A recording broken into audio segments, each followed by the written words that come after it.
Ансамбъл Гайтан имаше възможността да участва на първия международен фестивал Арт Интерфест, град Навплио, Република Гърция, на който участвахме на 24 и 25 септември. За наша радост и щастие, разбира се, успяхме да спечелим първото място измежду 6 други състави от Атина, от Лондон, България, ние.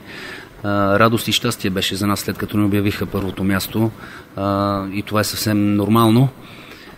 Радвам се, че бяхме участници на този фестивал, защото освен полезното успяхме да съчетаем и приятното, като успяхме да разгледаме различни паметници на културата, като гробницата на цар Агамемнон, неговата крепост и въобще много други културни забележителности, каквито всъщност в полуостров Пелопонес са много и наистина има какво да се види.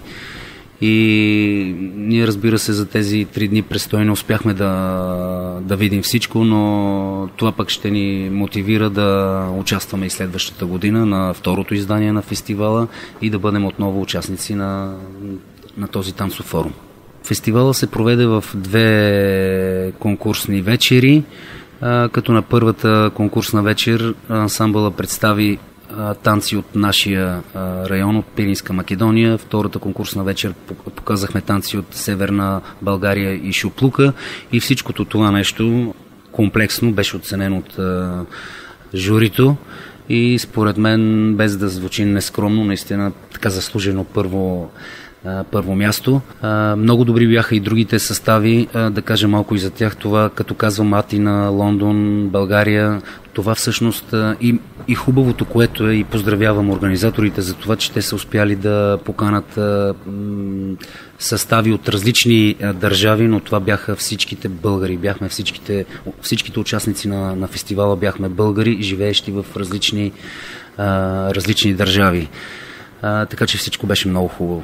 Следващите участия, които предстоят на ансамбъл Гайтан и Огражденска четворка, но конкретно Огражденска четворка, е на 23 октомври в град Лондон по покана на българи, приятели наши, живеещи там.